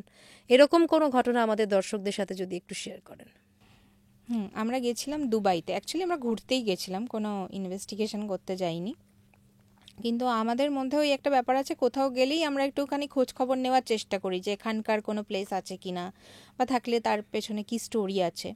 তো সেরকম আমরা ঘুরতে গেছিলাম আমি আর আমার হাজব্যান্ড। তো ওখানে গিয়ে জানতে পারলাম যে ওখানে রাসাল খেইমা বলে একটা জায়গা আছে, সেটা নাকি পুরো একটা মানে বিশাল জায়গা নিয়ে একটা গ্রাম বলা যায়। পুরো গ্রামটা নাকি অ্যাবান্ডেন্ট, কেউ থাকেন না, কেউ থাকে না, মানে ঘরের বাড়ির পর বাড়ি পুরো ফাঁকা, মানে বালির মধ্যে পুরো ফাঁকা পড়ে আছে। তো কিছু একটা ঘটনা নাকি ওখানে ঘটে, যে কারণে মানে কেউ জানেও না যে কিভাবে ওখানে সবাই ভ্যানিশ হয়ে যায়। তো সেইখানটায় আমরা ওই জন্য যাওয়ার চেষ্টা করেছিলাম। তো আমাদের ড্রাইভার আমাদের নিয়ে গেছিলো। তো উনি সেম যেটা আমি দার্জিলিংয়ের ক্ষেত্রে বললাম, উনিও ওখানে কিছুতেই ঢুকতে চাইছিলেন না। তো আমরা ওনাকে অনেক রিকোয়েস্ট করে বললাম যে একটু চলুন না। তখন আমরা পৌঁছেছিলাম দিনের আলোতেই গিয়েছিলাম। তো ওখানে গিয়ে আমাদের এত ভালো লেগেছিল জায়গাটা, মানে ফাঁকা একটা নিস্তব্ধ একটা ব্যাপার। তো সেখানে আমরা কিছুক্ষণ থাকতে থাকতে সানডাউন হয়ে গেছিলো। তো আমরা ঢুকেই যাচ্ছি। আর এইসব জায়গাগুলো না কি জানি কেন হয়তো সবাই রিলেট করতে পারবে, জঙ্গল হোক বা এরকম টাইপের জায়গা হোক, যত লোকে যেতে বারণ করে তত যেন জিনিসগুলোকে টানে। মনে হয় যেন একটু গেছি আর একটু যাই না কি হবে, এরকম করে করে আমরা প্রচুর ভিতরে ঢুকে গেছি। মানে যেখান থেকে আমরা এসছিলাম সেই জায়গাটার থেকে প্রায় অনেকটা ভেতরে ঢুকে গেছি। ড্রাইভারও সঙ্গে ছিল? হ্যাঁ, ড্রাইভারকে তো নিয়ে গেছি, কারণ একটা অন্য দেশ যেখানে মানে মানুষজনের অতটা ভাষা বা কিছুই আমরা সেরকম বুঝি না। সেজন্য ওনাকে অনেক রিকোয়েস্ট করে বললাম আপনি একটু চলুন না, কিছু হবে না, আমরা আছি তো। তো এরকম যেতে যেতে সানডাউন হয়ে যায়। একটা পার্টিকুলার জায়গায় গিয়ে ড্রাইভার হট করে দাঁড়িয়ে পড়ে, আর যাবেন না, মানে ওনার চোখে মুখে তখন ভয় আর ঘামছে, বলছে যাবেন না। উনি হয়তো কিছু দেখতে পেয়েছেন যেটা আমরা খেয়াল করতে পারছি না, বলছে যাবেন না। আমার কী হলো, মানে এতক্ষণ তো সব ঠিকই ছিল। বলছে না যাবেন না ওখানে, ওই বাড়িটা দেখছেন, ওই বাড়িটায় প্রবলেম আছে, আমি দেখতে পাচ্ছি, আপনারা দেখতে পাচ্ছেন না বলে উনি ওই কি বলে কালমা বলে বোধহয়, মানে যেটা আমাদের মন্ত্র পড়ে যেটা, ওটা বিড়বিড় করে উনি পড়তে শুরু করেছেন, আল্লাহকে ডাকছেন, বলছে ওখানে যাবেন না। তা আমাদের যেই বলেছে যাবেন না, উনি দাঁড়িয়ে পড়েছেন আর যাচ্ছে না। তো আমরা আরেকটু জাস্ট এগোতে যাব বাড়িটার দিকে, একটা পুরো মানে ব্ল্যাক শ্যাডোই ফিগার, মানে চোখটা বলা যায় আগুনের মতন জ্বলছে, জাস্ট জানলার সামনে থেকে এরকম সরে গেল। এরকম ভয়ঙ্কর? মানে দেখতে পেলেন ওটা? হ্যাঁ, মানে পুরো একটা অবয়ব, পুরো ব্ল্যাক, আইসগুলো হচ্ছে পুরো আগুনের মতন কালার, মানে কিছু দেখা যাচ্ছে না, খালি দেখা যাচ্ছে আগুনের মতন কালার, আর জাস্ট এরকম সরে গেল। আর তখন ওনার হাত পা এরকম এরকম কাঁপছে, তো বলছে মানে প্রায় দৌড় দেওয়ার মতন যে না থাকবেন না, এখান থেকে জাস্ট চলুন। তো আমরাও ভয় পেয়ে গেছিলাম তখন, দৌড় দিয়ে চলে এসেছি। পরে উনি বললেন যে ওই যে গ্রামটা, ওটা নাকি পুরো জিন দ্বারা পজেসড, কোনো জিনের কারণেই ওখানে কি ঘটেছিল কেউ জানে না, সেই জন্য ওটা পুরো অ্যাবান্ডান্ট হয়ে গেছে। তো ওখানে গেলে জিন ক্ষতি করে। তো এখন যেটা দেখতে পেলাম আমরা, সেটা কি দেখলাম জানি না, কিন্তু যেটা দেখলাম সেটা তো মানে অদ্ভুত টাইপের, মানে এতদিন যেরকম আমরা দেখেছিলাম ওরকম টাইপের না জিনিসটা, ফিগারটা অন্যই রকম। মানে আপনারা কি এরকম দেখেওছেন কখনো? ধরুন ছায়া দেখেছেন বলছিলেন, মানে ওটা আমাদের ভিডিওতেও আছে, মানে ওইটা আমাদের ক্যামেরায় ধরাও পড়েছিল। ক্যামেরায় ধরা পড়েছে? মানে আমরা আপনার কাছ থেকে ভিডিওটা পেতে পারি আমাদের দর্শকদের জন্য? মানে তো ভয়ঙ্কর ব্যাপার, মানে এটা তো এক্সপ্লেন করা যাবে না কোনোভাবেই, মানে এটা কি হতে পারে? উনি যা বললেন যে জিন হতে পারে, এবার আমার তো আইডিয়া নেই জিন সম্পর্কে বিশেষ একটা, তো ওনার কথাই আমরা বিশ্বাস করেছিলাম যে হতে পারে তাই হবে। মানে ওটা যে দেখলেন তারপর কোনো তার এফেক্ট কিছু আর পড়ে না, এফেক্ট কিছু হয়নি, কারণ আমরা আর আগে যাইনি, ওটা দেখার পরেই আমরা ওখান থেকে পালিয়ে এসেছিলাম, কারণ ড্রাইভার আর কিছুতেই ওখানে থাকছিলেন না। মানে ইভেন আমাদেরও ভয় লাগছিল, মিথ্যে কথা বলবো না, ওরকম একটা জায়গায় আমাদেরও ভয় লাগছিল বলে চলে এসেছি। কত রকমের অভিজ্ঞতার আপনারা সাক্ষী হন, মানে আমার এখানে তো বসে বসে শুনেই গায়ে কাঁটা দিচ্ছে, ভয় লাগছে রীতিমতো। হ্যাঁ, মানে আমরাও ভয় পাই, এরকম না যে আমরা যাচ্ছি বলে ভয় পাচ্ছি না, আমরাও ভয় পাই। কিছু কিছু জায়গায় এরকমও হয় যে মনে হয় যে বাবা ওখানে গেলে বোধহয় এবার প্রাণটাই চলে যাবে, থাক যাব না, এরকমও অনেক ক্ষেত্রে হয়েছে, তো ভয় পাই আমরাও। মানে এরকম ক্ষেত্র হয়েছে বলতে এরকম কোনো ঘটনা কি এই মুহূর্তে মনে পড়ছে? না, এই ডিমনিকের যে ঘটনাটা, আচ্ছা, সেখানে তো এরকম লাস্টে এরকমও মনে হয়েছে যে এবার আমরা গেলে বোধহয় আমরাও মরে যাব, সেই জন্য আমাদের দাঁড়িয়ে যেতে হয়েছে। যাই হোক, সুস্থ থাকুন, ভালো থাকুন, আর আপনাদের এই এক্সপেরিমেন্টগুলো চালিয়ে যান, একেবারে ভালো থাকুন, সুস্থ থাকুন, এটাই কামনা করবো সবসময়। তবে আমি এটা বলবো একটা জিনিস যেটা আমার বলা উচিত, যে ভয়টাকে ভয় পেয়ে থেমে থাকাটা ঠিক না।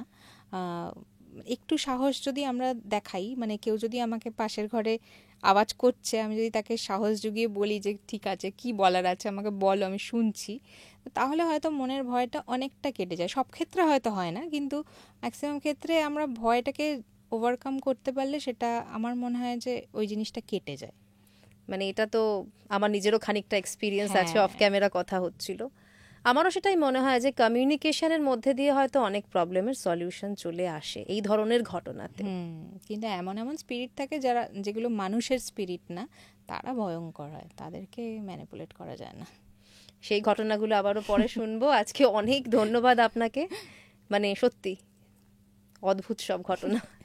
Thank you so much.